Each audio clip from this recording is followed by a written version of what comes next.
Hi, my name is Jerry Hunt, and growing up, I was repeatedly told by my parents to get a job, save money, and buy real estate. But as a teenager, I never really understood what the benefits were, other than the fact that I would have a stable place to live.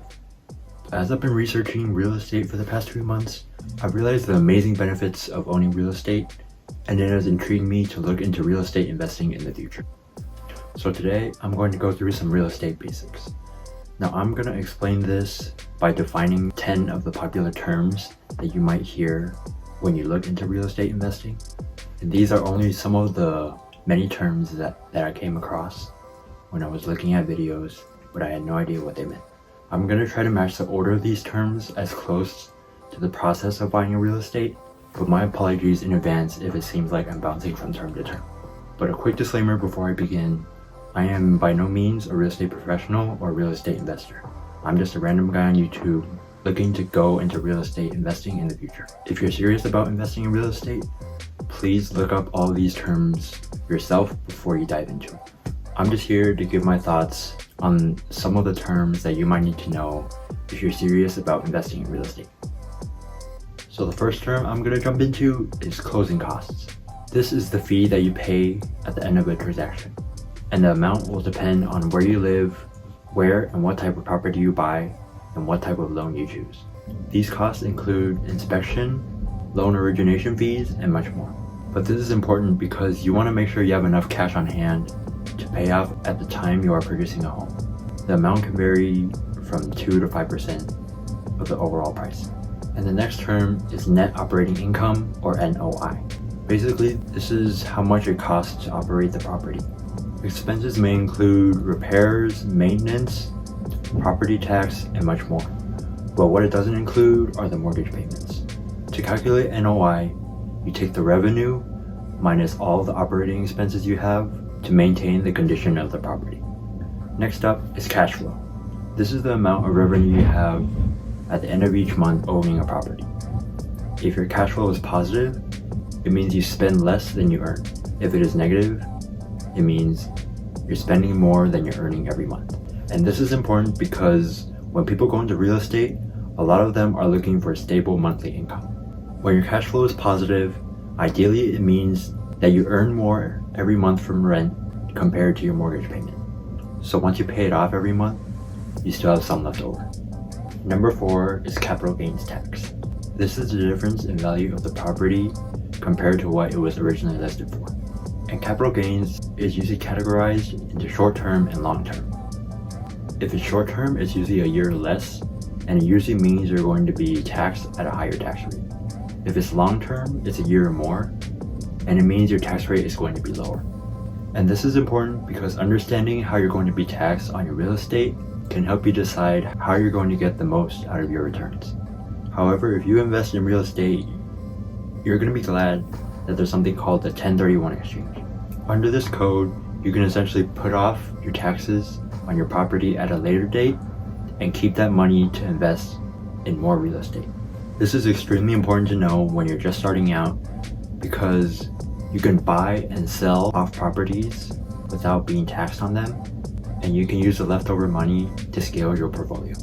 This next term you'll hear commonly thrown around when you're talking about real estate investing, and that's appreciation. This is a term that you use when you describe how your property increases in value over time. This usually happens because there's an increase in demand and a lack in supply, but inflation and interest rate fluctuations can also affect the price of your property. This is one of the main reasons you want to consider when buying a property, because your ideal goal is to have the property that you bought increase in value over time.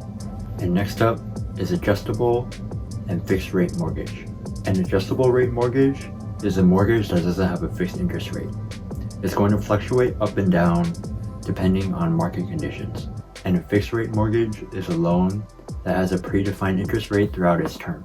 Many times buyers choose this option because then they know how much they want to pay off every month and can plan for future purchases. Number 7 is FHA. This stands for the Federal Housing Association, and it's a government agency that insures mortgage loans. These loans are popular with first-time home buyers because they offer interest of 3.5% of the overall price of the house.